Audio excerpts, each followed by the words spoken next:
Yo, this is Eli James. You're listening to the Nothing Shocking podcast.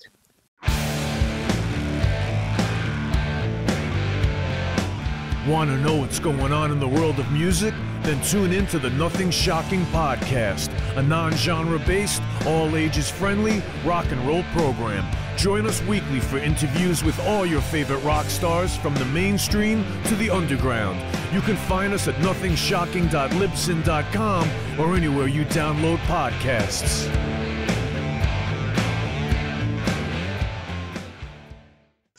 We're putting the band back together. The numbers all go to 11. I'm talking about bands that rock. Led Zeppelin. What about Sabbath? AC/DC. Motorhead. Does that mean it's louder? Is it any louder? Well, it's one louder, isn't it? We're not worthy! We're not worthy! Why don't you just make 10 louder and make 10 be the top number and make that a little louder? These go to 11. I get up off the ground and raise my head. Days like this, think I should be dead. One for Satan, two for me. Let's cheat the devil, it's fun, don't you agree? Welcome to the Nothing Shocking podcast. I'm your co-host, Jeff Untied, and with me in Dog Bowl Studios is Coach Nez. You can find the Nothing Shocking podcast on Libsyn or any podcatchers. Like our Facebook page or follow us on Twitter at NoShockPod. You can also find the Nothing Shocking podcast on Rock Rage Radio every Sunday morning at 7 a.m. Central Time. Our sponsor is Ragged Records, located in downtown Rock Island, Illinois, and downtown Davenport, Iowa. We'd like to thank the Hong Kong Sleepover for allowing us to use their music for our intro and bumper ending. Tonight's guest is Eli James, founder and owner of Ghost Circus Apparel. Yeah, also former drummer of Julien-K and Tim SKOLD. Fantastic interview. Let's get to it. All right, good night. Good night. For fans of Ragged Records, Trash Can Annie, downtown Davenport, we have October 28th. They're doing a live music show event at 6 p.m. with the Golden Fleece and Leviticus. Fantastic. We'll be there.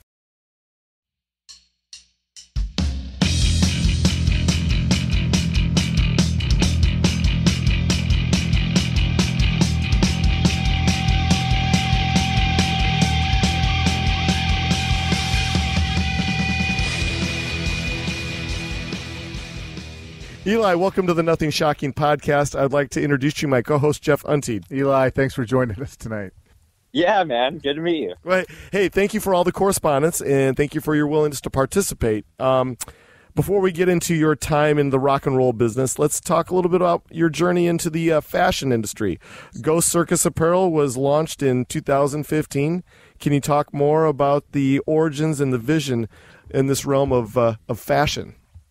Yeah, absolutely. Well, interesting enough, I never really thought I would be even starting a brand or turning anything into a brand. It was never the thought whatsoever.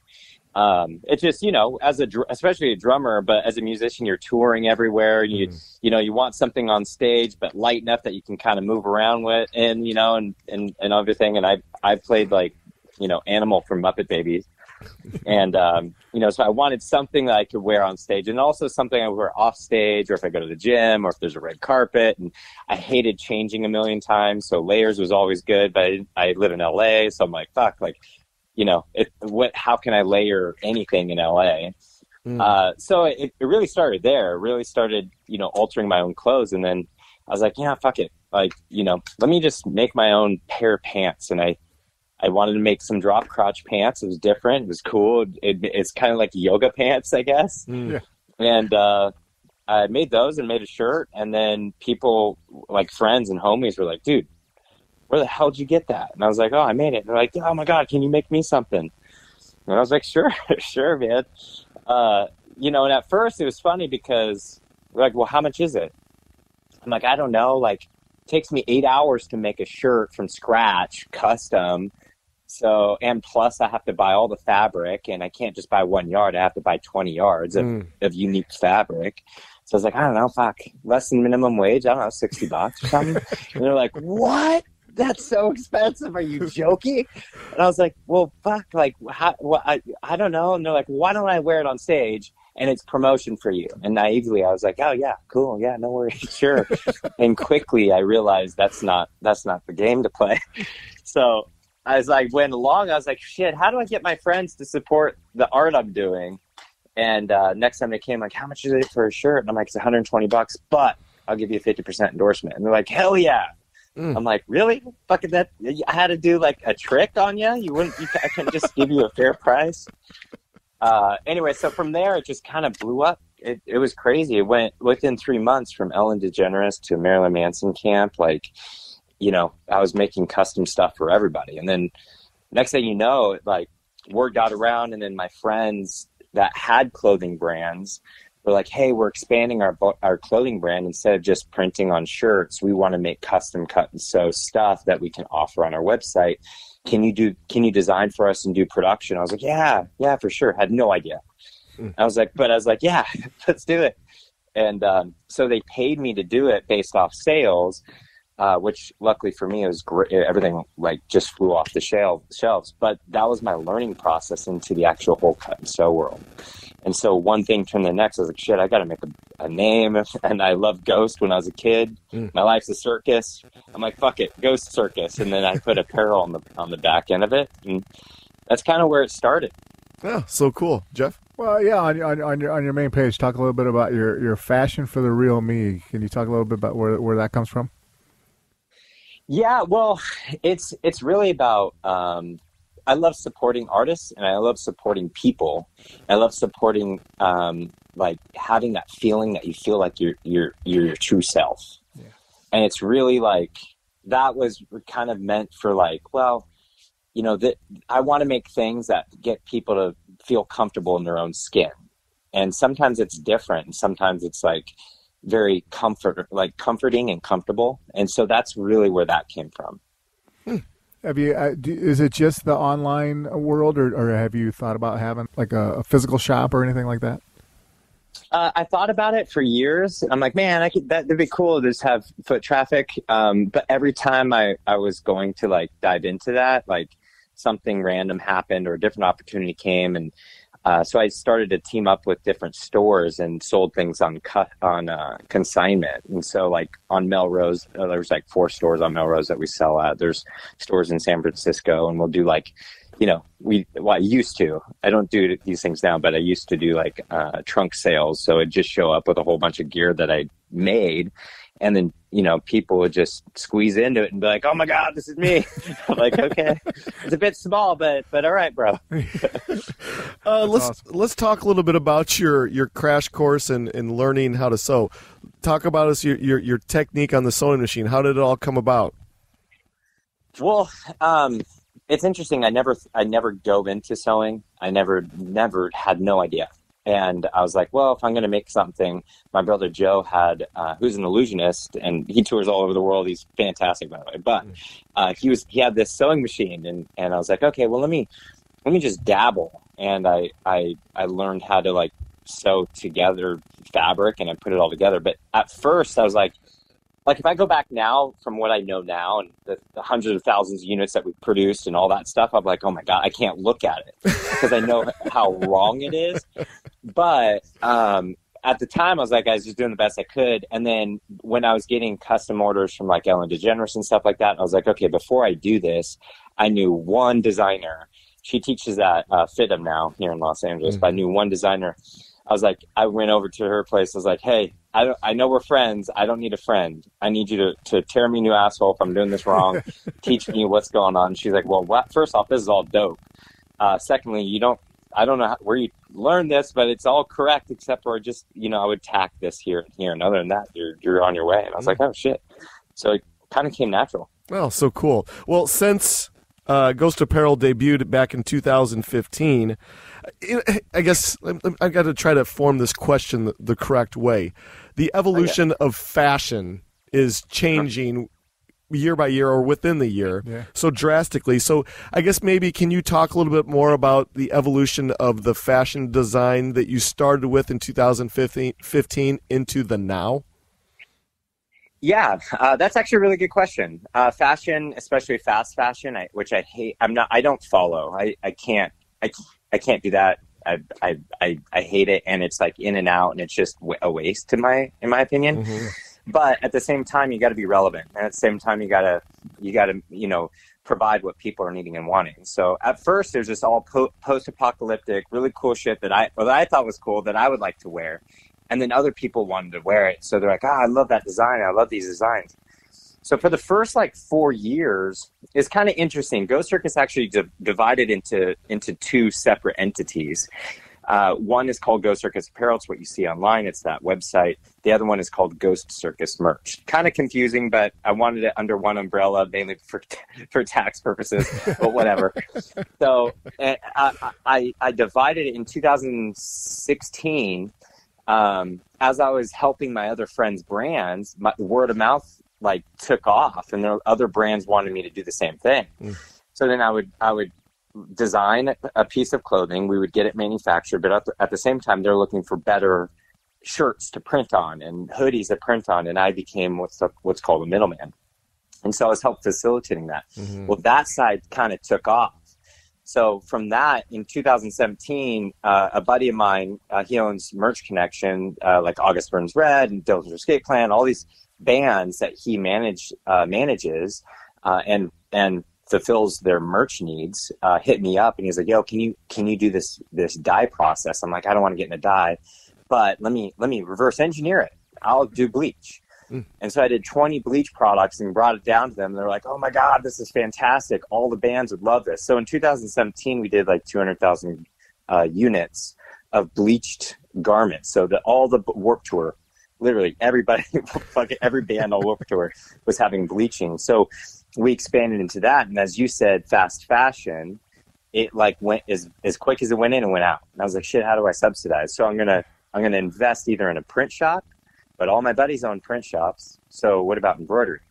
Not a lot of people own embroidery shops that I was connected with. So I invested in a $120,000 embroidery machine. I thought that I was going to pull in a bunch of work. I did not. It became a 6,000 pound doorstop for 8 months. Oh. And until one day, I moved the shop, and then the person that I moved the shop in with, they do a whole bunch of embroidery work for Universal and Disney and all that stuff. And she had a bunch of overflow. And then that kind of kicked me off there. So the Ghost Circus Apparel kind of slowed down. It stayed there. And I did a bunch of custom stuff. Josh Dunn from 21 Pilots, Adrian Young from No Doubt, all my buddies in Sum 41. Frank Zumo's just a huge fucking awesome bro. I did all that stuff, but at the same time, I was to make money, because custom stuff doesn't make that much money, is I was subsidizing it by doing merchandising for other companies. So then that expanded, and then 2020 hit, and I made a mask, and I showed my wife, and I was like, hey, look at this joke. And she's like, honestly, you probably help some people, man. And if you put it up, maybe make $1 or $2 while we're under this 2-week lockdown. And I was like, yeah, sure. Okay. And long, short story, from all the contacts I've had through the years of helping other brands do custom cut and sew here in Los Angeles, I had my infrastructure to make these masks if I needed.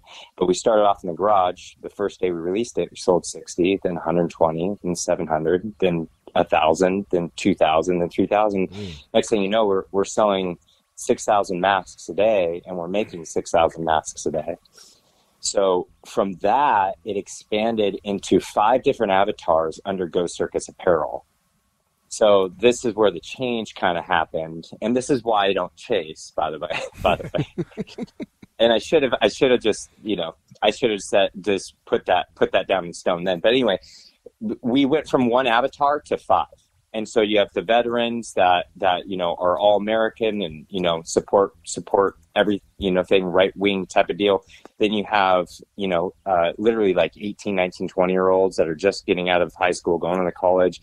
You have all the women supporting their husbands and their families and stuff like that. And you have all these different people that now I have to try to facilitate to. And I was like, well, I might as well give everybody a little bit of a piece of Ghost Circus, and I think of what they may want. So now that's why you see such an array of different things on Ghost Circus Apparel website on that side of things, because there's like, so just, I mean, you know, we sold over 300,000 masks. We gave about 50,000 of them out to the local city police and fire department. And we donated over $100,000. And, you know, through that time, because, you know, as we're all trying to help each other and kind of, you know, take one thing to the next level. And then right when that was going down, Ghost Circus merch fucking blew up. It was the craziest thing in the world. So now, you know, it's kind of like, I tell people it's like a ship. You're steering a ship. And, you know, if Mother Nature wants to throw a storm at you, you don't want to hit it, you know, head on. Right. And you don't want to hit it. You don't want the storm to hit you sideways. You want to kind of navigate wherever that storm is taking you. Because if you fight it, you're going down. And so that's kind of how it's always been for Ghost Circus and Ghost Circus merch. Oh, fantastic. Jeff, you got the next one? Well, I mean, it started with the connection of music and music to fashion. Are there any other areas that you're trying to dabble in with fashion? Yeah, well, originally, I mean, it's kind of full circle. When I came down to Los Angeles when I was like 17 years old, $200 in my pocket, I was like, I want to be somebody. And I started with being an actor. And so from acting, I actually didn't even know it, but I learned fashion. I learned that, what you wear makes you feel a certain way. Yeah. And then after that, I got into sales, and after that, I got into music, and then after that, I got into fashion. But without the acting and the sales and the music, there would not be any success whatsoever in the fashion world. So it all kind of comes together. You know, all my connections and grateful connections to my buddies and friends in the music industry, they kind of helped me get to a platform where other people can see what I was doing. So it really all connected, you know, from pretty much half my life of my journey. Fantastic. You've designed clothing for such artists as Tim SKOLD, Josh Dunn, Adrian Young, Ryan Shuck, Amir Darak. We can just go on and on and on. But can you give our listeners an insight to the different designs for these artists that you do? You know, Ryan and Amir might be different than what Adrian or maybe than Josh is wearing. Can you just talk a little bit more about, I guess, maybe their image that you have to kind of create as far as their clothing goes? Yeah, you know, that's also an awesome question. And really to dive into it, I'll tell you a story that kind of got me on my toes, but it was fucking awesome and phenomenal. Is you are right. Every artist is different. Mm-hmm. The interesting thing is every artist is different, but with me doing a custom piece, it will go along with who they are and what they stand for, but it'll give the twist of Ghost Circus because I'm the visionary on Ghost Circus. I'm the designer, and with that collaborative effort, it will stand out. But it also give them more comfortability with who they are and how they act on stage and act off stage.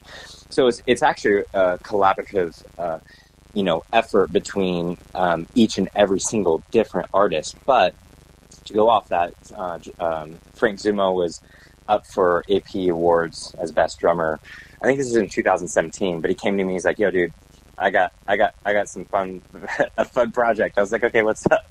He's like, "And I need this stuff done in 3 days." I'm like, "Okay." And he goes, "Well," and he goes, "Now I'm up for the award, best drummer, AP Awards, and it's me, and I'm bringing Josh Dunn with me, and I'm bringing Adrian Young with me." I said, "Okay, what next? What are you talking about?" He goes, "Well, we need custom stuff." I'm like, "Oh, shit." I was like, "Wait, how long do I have?" He's like, 3 days. I was like, "Shit, okay, let's rock and roll, man. Let's have a meeting." So I went over to where they're rehearsing here in North Hollywood, took measurements, talked to them about what they need and what they like and everything, and then kind of dug into who they are. What do they like about clothes? What do they hate about clothes? Like, and most drummers are all about movement and lightweight. So I'm like, okay, I got that. So I'm like, okay, I know Adrian Young's more like punk pop. Great. Okay. Josh Dunn is more pop, I guess, more. And then my homie Frank Zumo is like rock, but also punk, So I'm like, okay. So there's a little bit of element to each and every single one of them. So I'm like, okay, I know plaid for sure. We're going to go to Adrian Young plaid, black and white plaid. We're a vest, some pants. Let's make it work. And then Josh Dunn was more like camo pants and button up, and then whatever hat, and then Frank Zuma was some pants and a button up, but it was all like distressed black and bleached. So I'm like, okay, so I got what I needed from each and every single one of them, and I put it together. We had one fitting, and that was it. And they're like, dude, this I had one chance. They're like, this came out perfect. They went and did the award show. I can pull pictures somewhere, but it's all over. And it actually tested me as like a designer and as just a person to make things happen, where you have three completely different artists, not to mention three different ages, and three different styles of playing. And I have to figure out how am I going to put clothes on each and every single one of these, and they're fitted and custom. And so it was awesome. But it was a headache, but it was awesome. And it kind of worked itself out. So I just connect with whoever the artist is really, and want to learn and understand what they hate about clothes and what they want about clothes. And then just go, great. I'll work on the fabric and move from there. Fantastic. Well, yeah. What are some of your challenges with promotion of Ghost Circus Apparel? Do you advertise or just social media, or how does it work? Well, with that at first, it was like when I first started Ghost Circus, it was like that. There's no way. I had no money, dude. I was a traveling musician. I would literally go play with Julien-K in front of like 10,000 people in Russia, and then the next week I'm washing windows here in Los Angeles to pay the bills. And so I'm like, I don't have anything to promote. It was just all word of mouth. And it like what I was creating was a bit different at the time. And it just kind of took off, and it was crazy. Later on though, it was definitely, okay, well, let's try to dabble into promotion and marketing in the 2020, 2021 era, I guess. And that was like Instagram, Facebook. We had like 7 different departments, email marketing.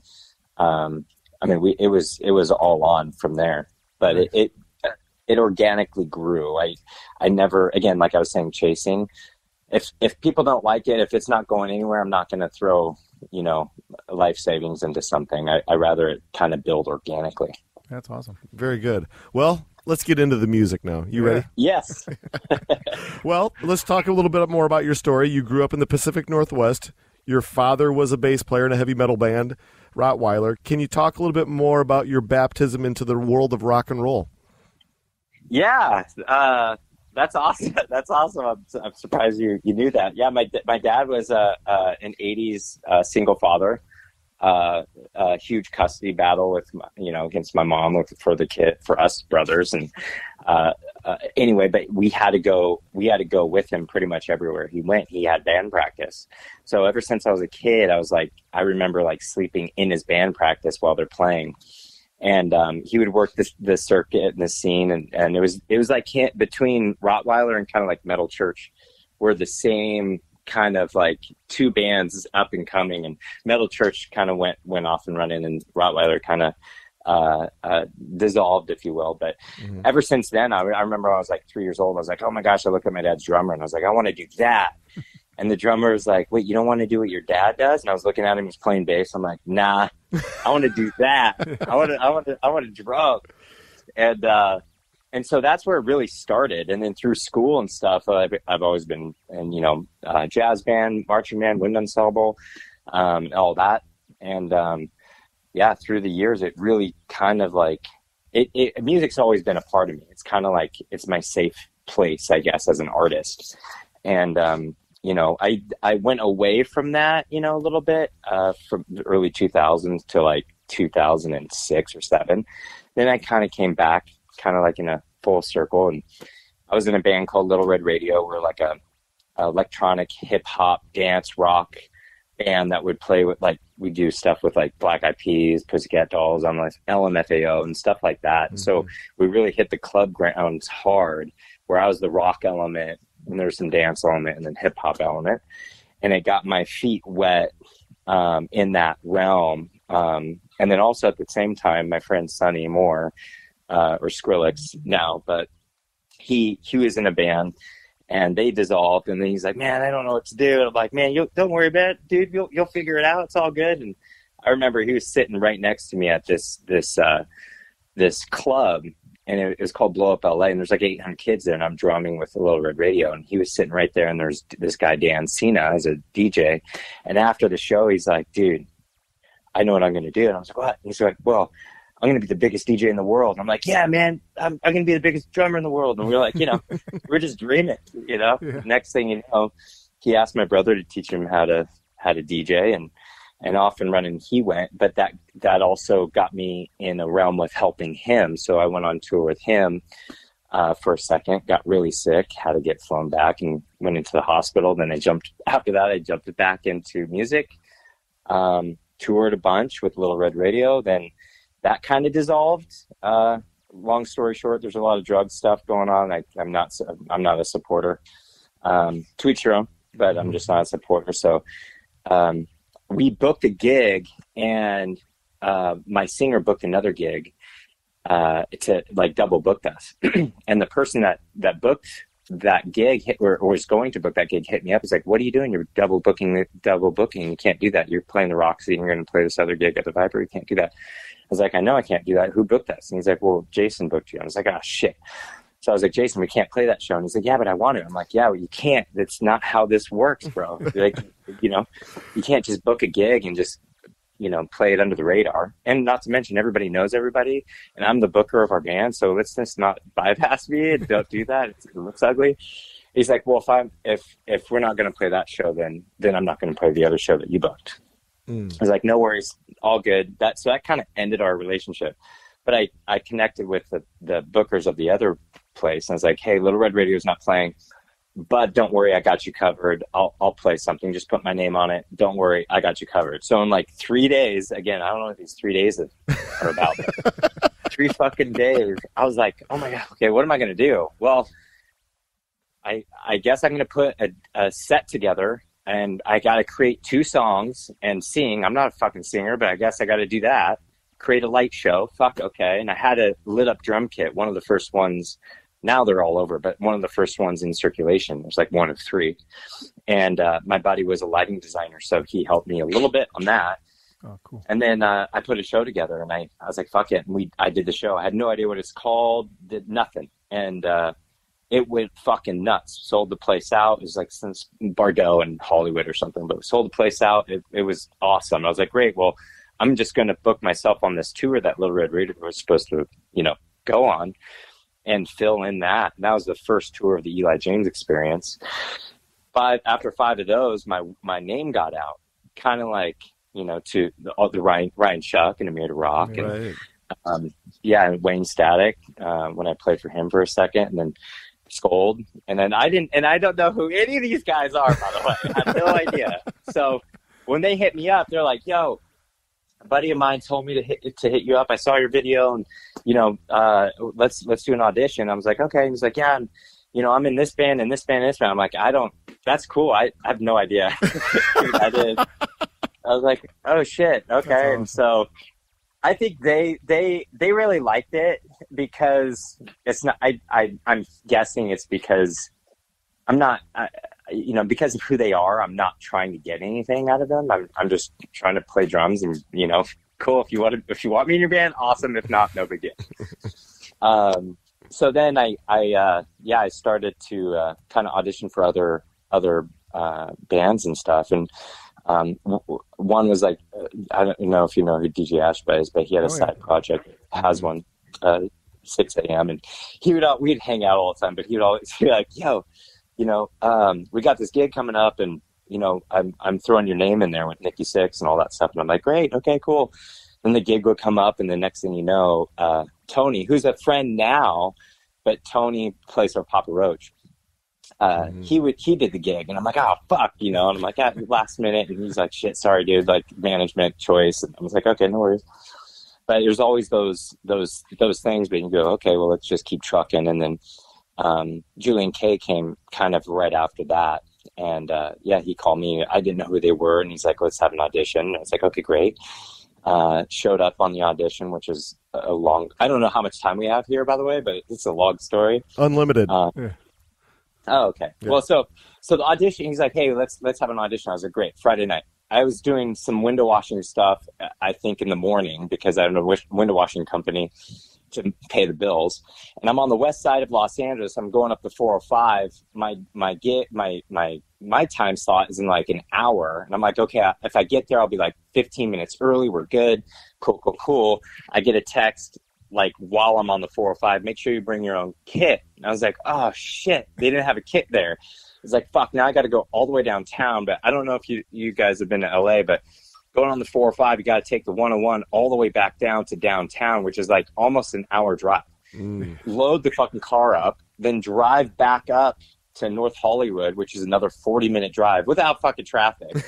I don't know how I did it, but I got there 5 minutes late, and I'm like, you guys, I am so fucking sorry. I didn't know I was supposed to bring my kit, but I'm here. And they're like, yeah, no worries. So I set up. I got everything together. I could hear my ears. I was like, yeah, I got to go to the restroom. So I went to the restroom. I came out, and they're playing a song. They're already playing a song. I never heard the song, but I was like, fuck it. My ears work. Great. Awesome. Threw the ears in and just started slamming with them. And they're like, wait, what the fuck? And then right after the song ended, Orion turned to me. He's like, what? We don't even know that song. We've never played that song. I was like, yeah, man, me neither. And he's like, oh, okay, well, fuck, what the shit? And they're like, well, what songs did you learn? And they gave me 6. They told me to learn 3, so I learned all 6. And so we crushed all 6 of them. And then Amir afterwards, they're like, dude, this is awesome. And Amir is like, he asked me 3 questions. 3 questions or 2? I think it's 3. But he just said, 1, are you married? No. Great. Do you have any kids? No. Okay. And then he was like, Ryan, do you have any questions? And he's like, no, man, but we want you to do a video. And I was like, great. So we did a video that weekend. He immediately went down to 2 drummers. And they didn't tell me who the other drummer was, but the other drummer was doing one video on a Saturday, and then I was doing the other video on a Sunday. I was like, okay, cool, no worries.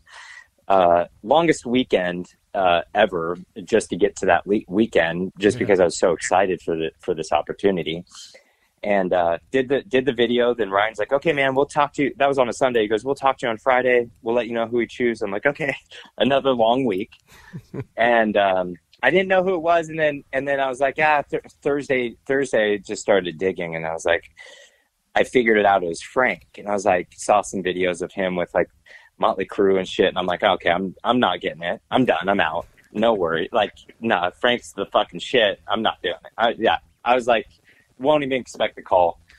Friday night came, no call, and so I was like, okay, that's cool. Saturday came, and they called me, and he was like, dude, I'm so sorry, but we went with Frank. Long short story. We loved you both. Your energy's insane. It's fucking awesome, and you fit the band.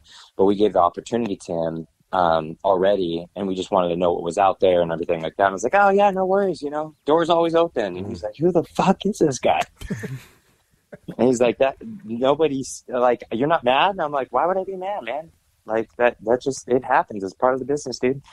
And 6 months later, Frank was in Japan and doing another gig, and they were playing a show with Filter at the Roxy, and they're like, can you fill in? I was like, sure. And right after that gig, they're like, dude, we have a full Europe tour. We'd like to offer you that spot. And I was like, sure, yeah. And so then from there, I kind of just traveled with them, and we went all over Europe and then Russia and South America, and it's been a blast, they're a fucking amazing, tight group and really good friends. But in the middle of that, I drummed with this band called Deuce, and then I drummed with SKOLD and toured with him.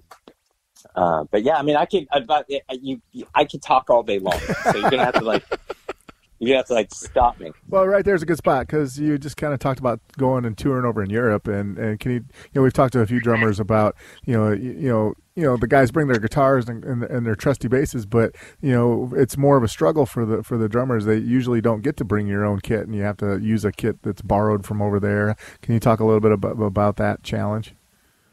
Yeah, there's a bunch of toy sets that they lend you. Yeah. And you're just like, oh, really? Fuck. Yeah, I mean, the kids, you just have to throw all your expectations completely out. If you have something in front of you that you can bang on, then you're fine. Like, tuning out the window. It also depends on who you're touring with, what your budget is. Can you bring your own kit? Can you not? But when it's DIY, it's just like, hey, where's the nearest high school? Can we borrow that for the night? Yeah, it's crazy. Absolutely. So I wanted to bring this back to your time in high school. Not only were you in the music department, but you were also an athlete. You suffered from an injury, correct? Well, yeah, how do you know this? I do my homework, man. I do my homework. This is crazy. Yeah, I was, my dream of when I was a kid was to be in the NFL. Mm. That was my whole goal, my whole dream, like be a football player. And when I was about 16 years old, I was a fullback and a linebacker and an all-around kicker, believe it or not, because I played soccer my whole life. Mm-hmm. So, but mainly fullback and linebacker. Anyway, I was going through on practice. Out of everything, it was fucking practice scrimmage. But the main coach was there and everything. I'm like, I got to show him what's up and all that stuff. And I went through the 27 hole. And on the right side of the quarterback, and our 300-pound lineman decided to land on my leg, and it kicked my knee inwards, so it bent the wrong way, and I blew out my knee. So had knee surgery, and that kind of handled that and squashed that out. Did you did you feel though that with that injury and kind of taking you out of the game of football, did it push you even to your I guess maybe into music even further? Your appreciation for music and your time as a musician itself. That's a good question too. But I was actually at like literally a midlife crisis at that time, and I was only 17 years old. It's interesting. And this is going to be kind of a left field on my end, and I've never really spoken out about it, and I've talked to my wife about speaking out about it, and I think you guys may be intrigued on this. Sure. Especially listeners, since no one really knew, and I'm not really public about it. But I used to be a Scientologist, and a long time ago, and at that time when my knee blew out and I was sitting on my couch, a recruiter had called me from Los Angeles.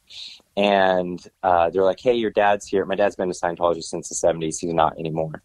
But he told them to call me to see if I wanted to join what's called the Sea Organization, that's a whole other ball of wax. But I was so young, and I didn't know what I was going to do with my life. It was life was over. But this girl's calling me, and I'm 17. I'm like, do you want me to go to LA? Yeah, let's do it. And so I actually went down to LA and joined the Sea Org as a Scientologist. I was there for 2 years, and it was awesome, but it was just a different world. And so that's literally what I did when I was 17 to about 19 or 18, 19 years old, and I came back to Seattle. So I right at that moment, I didn't really. My whole world got turned upside down, so I kind of dove into religion. But yeah, so then from there, I actually met a lot of actors. And when I came home, or before I came home to Seattle, my acting buddies were like, hey, you should join our acting class. And I was like, what? No, I'm not an actor. Fuck that. Like, no way. I'm so shy. It's not even funny at the time, And they're like, okay. But when I went home, I started working for Blockbuster. I worked for Pizza Hut at the same time. I was like, cool, free movies, free pizza. Fuck yeah. And I saw my buddy on the screen, and he was doing it. And I was like, you know what? Maybe I should do that. And so with $200 in my pocket, I moved back down to LA. I knew that they would go to a certain restaurant at a certain time every Sunday night. And so I went there, and they were there. And I was like, hey, I came back because I wanted to join your acting class. And that's how I got into acting. Very good. Well, you touched upon your time with Skrillex.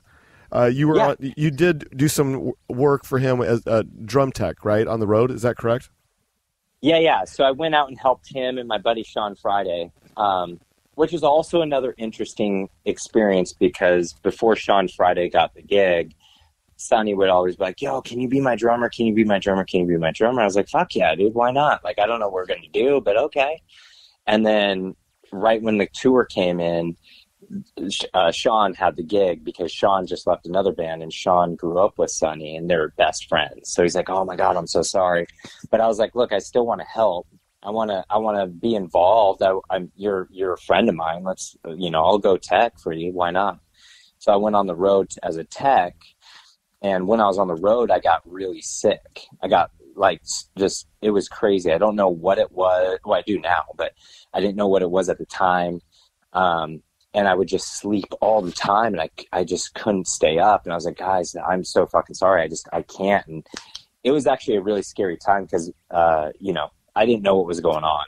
And I'm not a sleeper. I'm always up and running. And, we went up to Seattle, and my dad was like, yeah, just try to stay out for a couple more days. If you start feeling better, okay. But keep in touch. And I was like, okay. And so it did not. And Sonny actually flew me from Utah to LA. Once I got to LA, I went to a hospital. Long story short, they kicked me out because I had no insurance. They called it they're like, oh, just go get some Tums. And a day later, my brother, Pat, he was just like, we lived together, but he was like, no, something's wrong. He's like probably going to die. Like, this is stupid. So he carried me, put me in his car, drove all the way up to All of You, which is just north of North Hollywood. We went there, and they did all these tests, and I got stuck there, and neurologists flew in from all over the United States to try to figure out what was going on. And this Doogie Howser kid, he was 24 at the time or something like that, and he threw out an idea that it could be what's called a DEM, ADEM. And it's something that people never get. Only 6 people are reported to get it a year in the United States. It's an autoimmune disease. And anyway, so it was that. And they're like, hey, we're going to have to put you on steroids. I was like, fuck yeah, I'm going to get strong. And they're like, no, you're not going to like it, dude. I'm like, okay, whatever. And so I was at the hospital for like 2 weeks, I think. And I'm just like, man, this bill's going to be insane. I'm in debt. I will never be able to get out. My dreams are all gone, but sure enough, 2 weeks later, I go back to figure out where my debt was. Cause I knew it must've been $500,000 or something stupid. And they said, well, because it was so rare, it was a teachable moment. So I had 0 to pay. Wow. And I was like, what? I was like, are you fucking kidding me? They're like, yeah, you had nothing to pay. So I luckily, I went from almost dying this is the 3rd time in this life, dying to oh my God, I have no debt. This is fantastic. And so I jumped back into music, and that's when I met the Little Red Radio crew. Oh, fantastic. Nice. Well, in addition to Julien-K, we've had Ryan and Amir on the podcast. Yep. Can you talk about your time with the band Dead by Sunrise, a favorite of ours? Oh, yeah. So, when Ryan called me first to introduce himself, he said he was in a band called Orgy. And then also, I didn't know. I was like, I don't who? Well, all I know is that's a group of people having sex, bro. And then he said Dead by Sunrise. I was like, I had no idea. But he said it was Chester's side project. I was like, oh, okay. He's like, so basically, if you're in Julien-K, you're in that band too. And I was like, oh, great, cool. I still had no idea. And then I researched it after that. But I got into Julien-K, and Chester came around a couple times. But there's talks about getting back together and doing a tour, but he passed before that happened. So I never got blessed enough to play with Chester and play in Dead by Sunrise. But I still like to, feel that I'm part of the family because I'm a family member of Julien-K for sure. Oh, fantastic. So I just saw Julien-K 2 weeks ago. Fuck yeah. Yeah, Galen's awesome. He's a great drummer. So the funny story about this, so Jeff, he was vacation with his family. I was very sad I couldn't make it. I went to the show with my brother-in-law, and we're standing down there, and I just talked to Amir. Amir was working the merch table. And I said, hey, Amir, introduced myself. Hey, remember you were on the podcast? He said, oh, yeah. So I talked to him for a little bit. Anyway, long story short, we're standing out in the crowd, and this little blonde-haired guy walks by me with a merch box. I said, "That's Galen Whaling," to my brother-in-law. And he's like, "What?" He walks back, and I stopped Galen. I said, "Are you Galen Whaling?" He goes, "I am Galen Whaling." I said, "You want to be on our podcast?" He's like, "Hell yeah." So we got him coming on. So we've had every member of Julien-K now. I think pretty much almost everybody now. But anyway. Oh, shit. Okay. Yeah. Have you talked to Bones? Who? Not yet. Bones Elias. He's the original drummer. No, we have not. We have not interviewed him yet. He's awesome. He's a great dude. We actually had a side project called Eli because his name's Elias. He was short by Eli, and obviously Eli for me. But we called it Egotistical Loud Instruments. And so we had a show. It's kind of like the Eli James Experience with two drummers. Anyway, whatever. That is cool. So, all right, great band, but the carousel of drummers in Julien-K is just it's renowned. There's always a different drummer all the time. What's the story? Why do they just circulate drummers all the time in that band? I think it's scheduled, to be honest, and sometimes as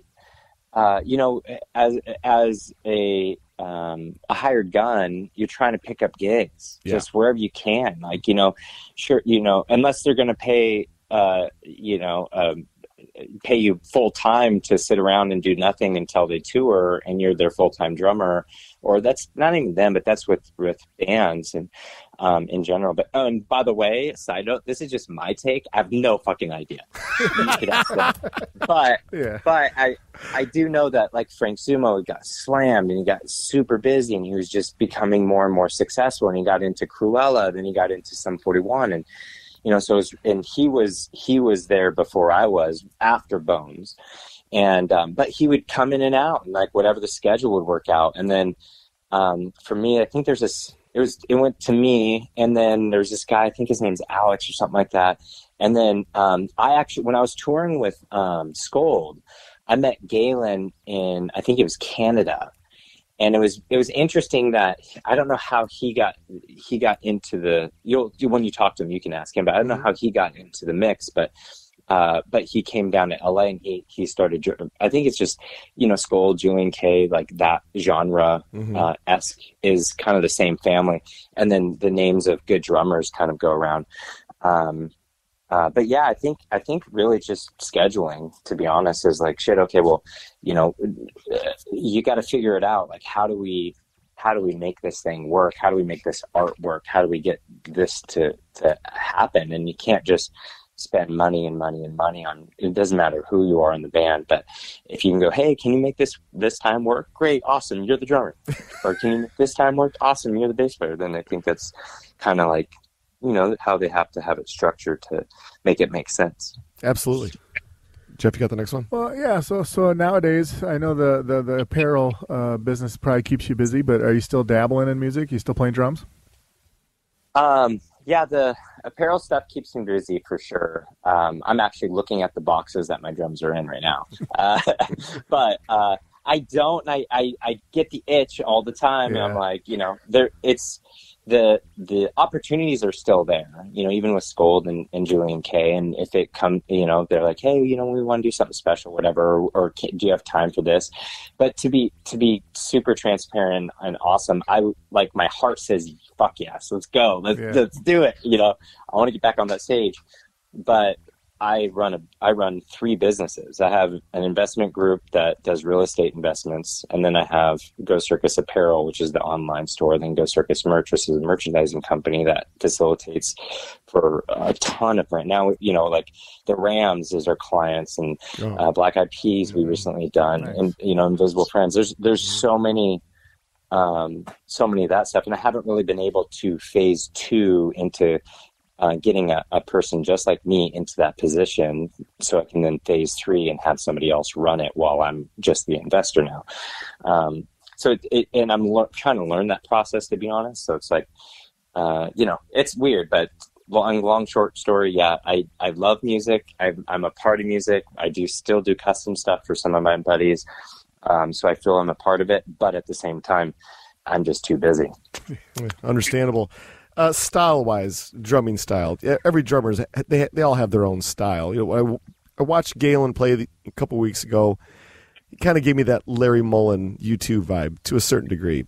For you as okay. Yeah, you know, when back in the day I saw Neil Peart and Rush, and I've seen just gobs of great drummers.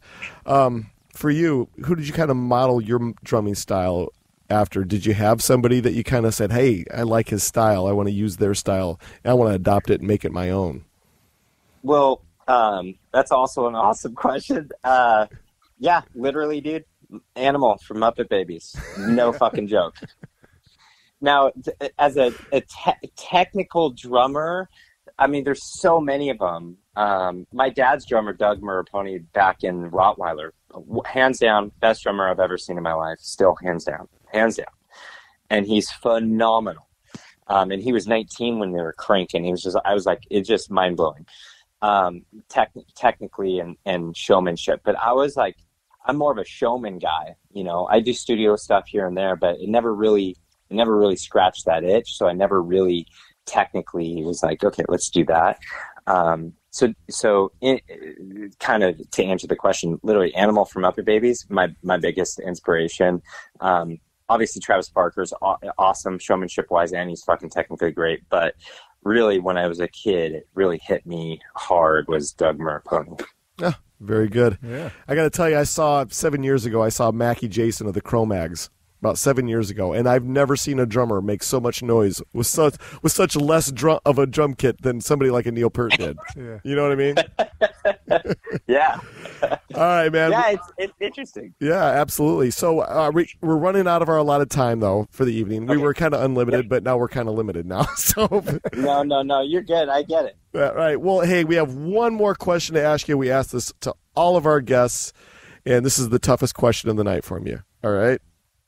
Okay. Get ready. So, the mystery of rock and roll. It's no longer a thing anymore. We have the internet. We have all these other social medias. So we know what all the artists are doing. There's no Led Zeppelin anymore. There's no Doors anymore. There's no Kiss. There's none of these mystiques that we once had. But for you, the musician and the fan, you know, what do you like more? The mystery and mystique of rock and roll? Or do you like this new age of accessibility? Because, like I said, if we didn't have the internet, we wouldn't be doing this with you tonight. Yeah, so I do like both. And because I know that's not an answer, or maybe it is. But I'm old school, new school. You know, I'm 40 years old. I grew up. I still write shit on paper. I don't do notes in my phone. But at the same time, I still got to get on Instagram and try to, you know, promote or whatever, and, you know, still stay current. And, you know, so without the internet, there's a lot of bands we would not have known for sure. And a lot of independent, successes for bands. So in that aspect, I for sure, hands down is like the new age, right? Because you can actually, if you just sit there drumming and create videos and put it on YouTube, you're living. If it's some sort of success, you're doing way better than you ever would have as a touring musician. And there's only so much, you know, live performance you can you know, hustle with. So I like the old school, I like the new school, and it's a nice little combination. That was very diplomatic of you. Thank you. But it's true. But it's true though, because it is very true. It's like I do like the old school way, because when a rock star walked in, like fucking, I don't Guns N' Roses, anybody from Guns N' Roses, and still to this day, if they walk in, you're like, holy shit. But yeah. if they walk into a room and doesn't in the 80s, 90s, early 2000s, anything, you're like, holy fuck, came out your mouth. Yeah. Now maybe or maybe not. You know, maybe not. But I like that. That's amazing. That you could have a secret life, meaning your personal life. That's amazing. That's awesome. But at the same time, going on with times, not everybody's going to be a Guns N' Roses. Not everybody's going to be a Kiss. Not everybody's going to get that sliver of a chance or be a Skrillex. Skrillex wouldn't be a Skrillex without the new age. Exactly. You know? Exactly. So yeah. So it is diplomatic, but at the same time, it's fucking true. Fair enough. All right, so we're out of our allotted time for the evening. Is there anything that we left off tonight that you would like to plug or promote? No, man. Just, everybody live life. Just do what they love. And if you do what you love in life, you never have to work a day in your life. Fair enough. Yeah. All right, so this is how things are going to work out. We're about 4 weeks behind on our episodes, so when this thing's ready to go and Jeff gets it all cleaned up because he's the editing wizard, we'll send this the link to you, and please share it wherever you possibly can. Sure. Yeah, fantastic. You were a fantastic guest tonight, man. Thank you for coming on. Thanks. Yeah, absolutely. Thanks for reaching out. Yeah. It's a pleasure. Hey, we'll be in touch in about 4 weeks, and safe travels and everything until then, man. All right, man. See you guys later. Take it easy. Have a good one. Bye-bye. All right.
Welcome to the night. You think you know Night Demon? Then the Night Demon Heavy Metal Podcast is for you. Step into the darkness as we peel back the curtain to give you an unprecedented, all-access look into the mind and the heart of the demon. We're talking band history, song analysis, studio anecdotes, stories from the road. It's everything a diehard Night Demon fan could want and more. This is the only place to learn the inside scoop, the deep dive trivia, the untold tales from the band members themselves and those closest to the Night Demon story. Need more? The sacred Night Demon Crypt will be pried open to reveal demo recordings that have never before seen the light of day, all with in-depth commentary by the band and the people who were there for the writing and recording process. This is a gold mine, a treasure trove of all things Night Demon. Head over to nightdemon.net or wherever you listen to podcasts.